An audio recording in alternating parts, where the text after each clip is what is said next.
Good morning, students. Welcome back to History Lecture, Chapter number 4 History of India Art. In previous lecture, we have covered 2 points, that is, what is art and Indian tradition of visual art.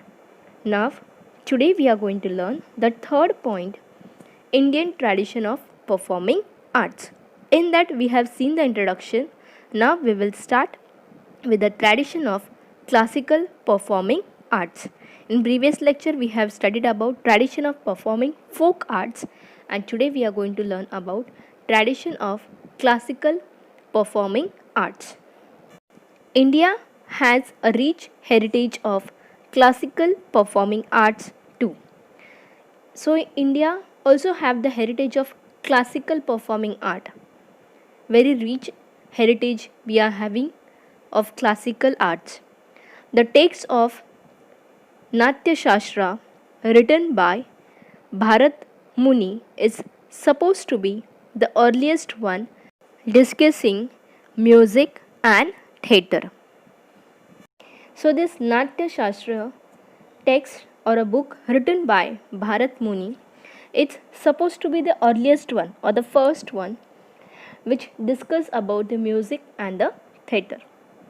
The 9 modes, 9 ras, supposed to be fundamental in the presentation of Indian performing arts are. So there are 9 ras or the 9 modes of Indian performing arts. And which are those 9 modes or the 9 ras that are used to perform arts that we are going to see. The first one is Shringar or the love. To show the love or to show the feeling of love, this ras is used or this mode is used. Then the next is Hasya or humor. So in that art there should be comedy or a humor. Then the third one is Bibhatsa or repulsion, means angriness. Then the fourth one is Rudra, means terrible. Fifth is Karuna, that is sad. That performance should show the sadness. Then the Veer or a heroic. Many times we have seen the heroic performance, and that is a heroic performance or a Veer more. The next is Bhayanak or a fearful. It is Adbhut or a wondrous. And the ninth is Shant or peaceful. So these are the 9 modes or the 9 ras which are very important in the classical performing of arts. Next is Indian people came into contact with cultural tradition of other nations, and that resulted into blending of many different streams in the presentation of Indian performing arts and enrich them over time. So the Indian people are coming in contact with the many nations. For example, we know that when the Britishers came to India, the Indian people they came in contact with the European countries. Then also when the Mughal inventors when they invented India, that time we came into contact with the Arabian countries. So from ancient times or from medieval times, India is coming in contact with the many countries or the nations. And whenever we are coming in contact with other nation, that time there is an exchange of cultural tradition, and the same thing happened. India has taken many cultural tradition from other nation, and that was resulted into the blending or the mixture of many different stream in the presentation of Indian performing arts and enriching them over time. It was developing over a period of time. As a result, many styles of presenting of classical, vocal music, instrumental music and dance came into existence. And because of this, because of the mixture or the blending of many different streams, we have got the style of like classical vocal music, then the instrumental music and the dance which came into existence. Various schools preserving those styles were also created. So there were many schools were started to preserve those style. So there are two main branches of Indian classical music. The first one is Hindustani music and the second one is Carnatic music. Similarly, there are two forms of it, that is classical, that is Shastriya, and semi-classical, Upashastriya. The semi-classical has included many style of folk music. A beautiful blend of all three forms of music, vocal, instrumental and dance can be seen in various Indian classical dance forms like Kathak of North India, Lavani of Maharashtra, Odissi of Odisha, Bharatnatyam of Tamil Nadu, and Kathakali and Mohini Uttam of Kerala.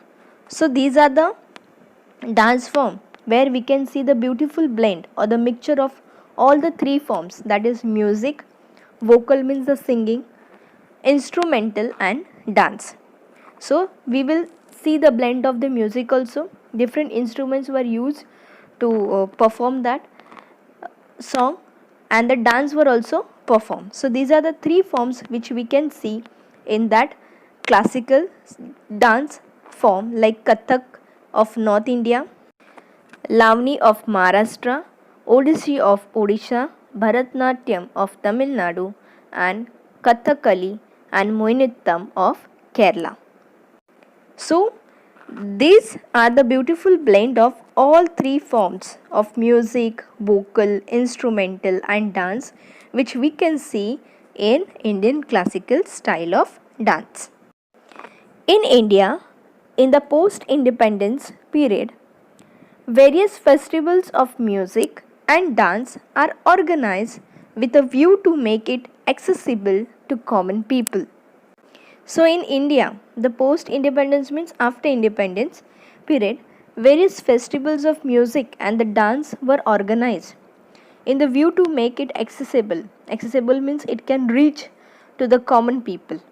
So all the musics and the dance should reach to the common people, and that is why they have organized various festivals of music and dance. Many people attend these festivals, including Indians and foreigners alike. So many people they attend this festival, music festival, which was organized by the Indian people also and by the foreigners also. They came to attend this festival. The Savai Gandhara festival of Pune is famous one. So the Savai Gandharva festival of Pune is very famous. Mostly there are classical performance are performed. So the one who is interested in music and dance, so they can go to the various festivals of music and dance which were organized. So the interested people they can go there, they can watch and they can feel the music. Next is, lately we can see an inclination towards experimenting and creating fusion of various music style by trying to overcome the limitations imposed by a traditional style or school. So in a classical style there are some rules which they have to follow. In that rules only they have to perform. There are some limitations. Lately means nowadays we can see an inclination towards the experimenting and creating fusion of various music style. We can see the various musical style fusions are going on. Okay, they are making the fusions, they are mixing the style by trying to overcome the limitation imposed by a traditional style or school. Pandit Uday Shankar is a prominent name among such artists who created a new style. So the Pandit Uday Shankar was an important name among such artists who created the new style. Uday Shankar was an Indian dancer and a choreographer, best known for creating a fusion style of dance. Fusion means the joining two things together, that is called as a fusion. Adapting the European theatrical techniques to Indian classical dance, he was a pioneer of modern dance in India. He successfully created a fusion of Indian classical dance and European opera. He also included various forms of folk dance in his style. So there are many folk dance which he included in his own style. Thus, the scope of the presentation of Indian performing arts seem to be constantly expanding, and that is why we can see that the Indian art is constantly expanding. The same phenomenon is apparent in the field of Indian visual art. The word apparent means clearly visible, so the or understood, or we can see the same change, or we can understand the same change in the field of Indian visual art also. Next, do you know the ruler of Bijapur, Ibrahim Adil Shah II, wrote a text in Persian language entitled Kitab-e Navraz. This text is about Indian classical music. So, Kitab-e-Navraz is a book about the Indian classical music. And who wrote this book? The Ibrahim Adil Shah II, of ruler of Bijapur. It includes verses sung in the Drupad style and enables the audience to experience the joy of excellent poetry. Dr. Arun Prabhuni has edited this text in Marathi.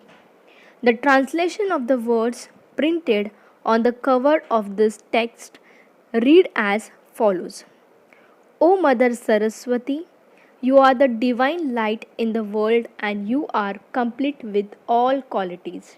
If Ibrahim receives your grace or the blessing, the poetry of the Navraz will become eternal. And this is the translation of the text which is given in your textbook, page number 29, which is written in a Persian language.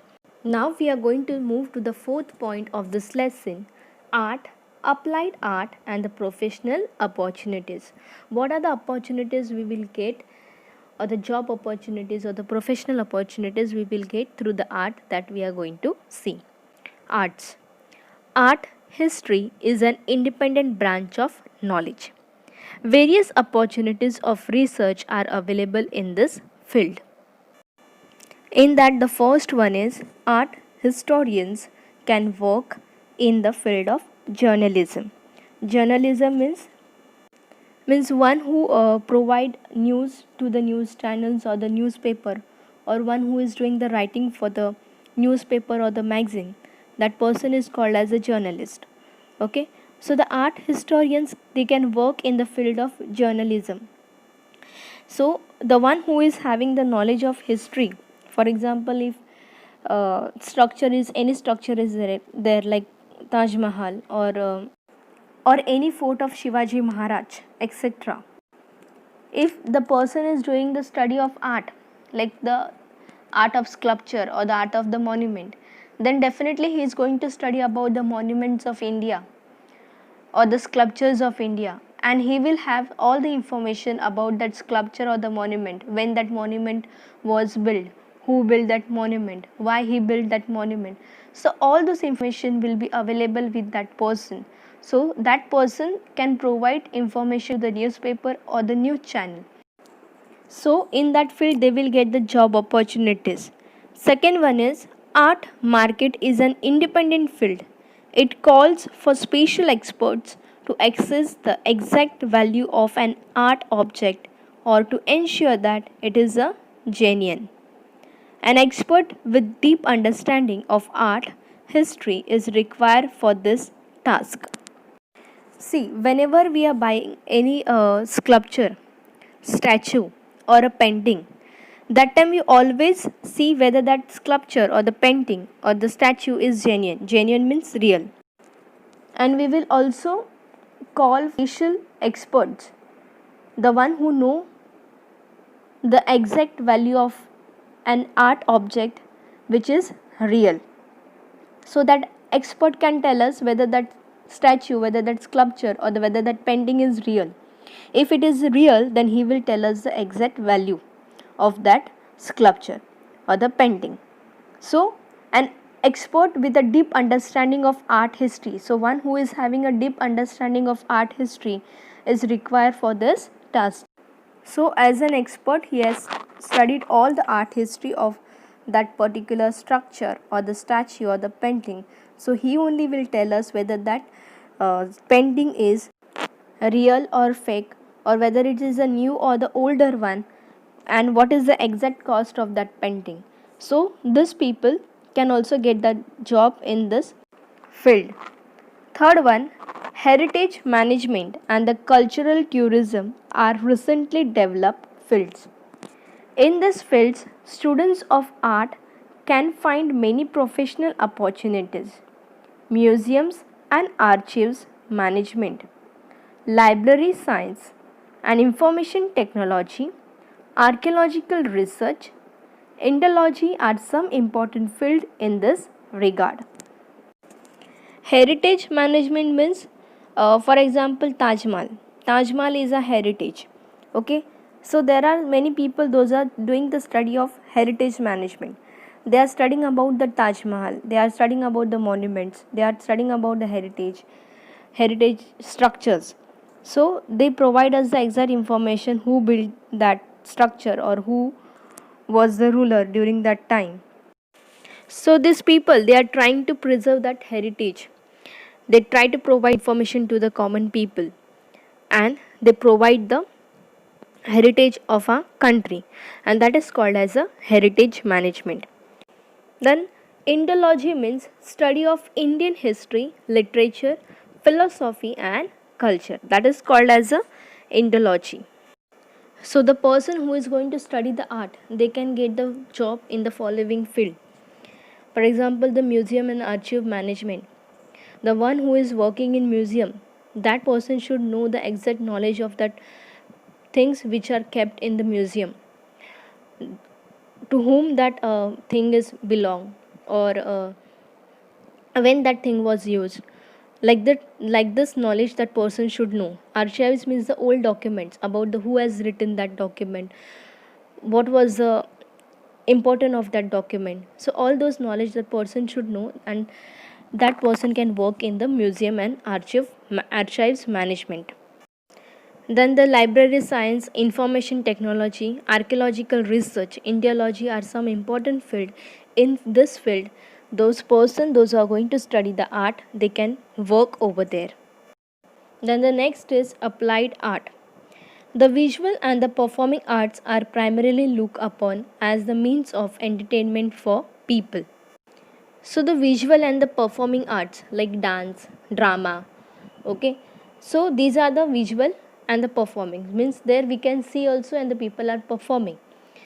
So that art is primarily looked upon as a means of entertainment for people, as people always go to watch the drama or the dance performance. So the one who is going to perform the dance, the one who is going to perform the drama, that is also one type of applied art, so which can entertain the people. The artists perform primarily with this purpose. However, there is a scope to combine an artist's creation with utility value to make it economically viable. So when the artists, they are performing, they have a purpose. However, there is a scope to combine an artist's creation with utility. Utility means useful or upayog. Value to make it economically viable. Viable means capable of working successfully. That is called as a viable. जो किया जा सके या संभव हो सके, इस that is called as a viable.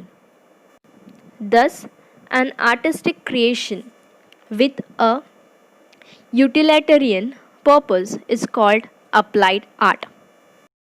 The word utilitarian means designed to be useful or practical rather than attractive. So in short, whatever artistic skills we are having, we should show that skills in our art, and through that art we should economically should get something. We should utilize our art skills, and when we are going to use that time we are going to do the applied or the application of the art. For example, I am a good painter and I can make the good handicraft items. But if I am not going to make the handicraft items, or I am not going to sell the handicraft items, so I am not going to get the money. If I am going to make a new handicraft items or the paintings, then I am going to sell them in the market and I will get the money, or the people those are working with me, they will also get the money. So that is called as a utilization of the skill. Okay, so upayog karna, and when we are going to use that skill, that time it is called as a applied art. First one, industry and advertisement. We can also use our art in industries and advertisement. Interior designs and the production of ornamental objects. Interior designs means many times we are calling people to design a house or a building. So that is called as the interior designer. Then the production of ornamental object. Many times we design the ornament. Okay, so there are many people those are designing the ornament for us. So that is also one type of applied art. Next one is art design of stage backdrop. That is also called as a nepathya. Art direction for films and televisions, creating attractive layouts of books, magazines. Calligraphy, production of greeting cards, invitation cards, customized stationery, gift objects, etc. are the field of applied art. So these are the field of applied art where we can apply art and we can get the job opportunities in the following field. As the art direction for films and televisions, many times we have seen that pictures are made or the films are made on the historical backgrounds or the stories. That time the set, they set up the set of historical times or the palaces. Okay, so that is the work of the art direction. For example, on television we have on Zee Marathi we have Chhatrapati Sambhaji Maharaj. That in that serial they have to showcase all things which are related to the Sambhaji Maharaj. Okay, even the set they have to set up according to the way they used to have in historical times, or the costumes are also very important. So who will have all those knowledge? The one who is doing the art direction. Then the attractive layout of books, magazines, calligraphy, production of greeting cards, invitation cards. So they can get the work of creating the attractive layouts or the front page. Many times we have a front page in the books or the magazines. So to create that front page attractive, that work also they can get. Also the calligraphy means the handwriting. In a nice handwriting, they can showcase their talents or the skills. Then the customized stationery, gift object, etc. are the field of applied arts. Second one, the field of architecture, photography are also part of applied art. Nowadays, still and animated graphics created with the help of computers are used for various purposes. This is also called applied art. So the people those are studying the art, they can also get the job opportunities in the field of architecture. If they want to design any building which is based on historical background, so with the help of the art students, they can architect in the form of historic. Then the photograph, they can also get the job of photography. So they should have the knowledge of the colors and the background and all. Nowadays, still and animated graphics created with the help of the computers are used for various purposes. As we have seen on television, many animated movies have come. Okay, even historical animated movies are there. So there also those people can also get the job. Ornaments, artistic creations of metals, earthen pots with colorful designs, objects made from cane and bamboo, beautiful glass objects, attractive textiles and clothing, etc. all can be listed under the applied arts. So these are the fields comes in under the applied arts. Next, every field mentioned above requires a detailed planning and meticulous management at every stage of production. Whatever field mentioned above, in that field it requires a detailed planning. Without planning, it will not happen anything. and meticulous management. Meticulous means very careful at every stage of production. It is essential to employ, train, and skill individuals at every stage. And it is very important to employ and train and skill individuals at every stage. At every stage, we require the train and the skill individuals. Some of the production processes of artistic objects have a history of certain tradition. For example, if I am making a Varli painting and if I don't know the tradition, then I will not able to draw that Varli painting. So whichever person I am going to employ, that person should have a proper training or he should be skilled in that particular tradition. Then only we can draw that Varli painting. So some of the production process of artistic objects have a history of certain tradition. As we all know, the Varli painting also have the history. The development of each productive process has its own history. Hence, the syllabi of training codes of art design include the history of various industrial and cultural tradition. As if we want to develop the product, then we should know the history of that product. Then only we can able to develop that product. So we should know the history. And that is why in the syllabus of training codes, whenever we have a training codes, in that syllabi means syllabus, the art design include the history of various industrial and the cultural tradition. They also teach the history of various industrial and cultural traditions. There are few institutions in India which offer technical and occupational training in the above mentioned fields. Among them, National Institute of Design in Ahmedabad, Gujarat, is a world-renowned institute. This institute has introduced an online course since 2015. So, in India, very few institutes are there which offer the technical and the occupational training in the above mentioned field. In that, in India, in Ahmednagar, Gujarat, we have very famous institution, National Institute of Design, and which has also introduced an online course since 2015. In the next lesson, we will learn about mass media and history. What is the connection between the mass media and the history?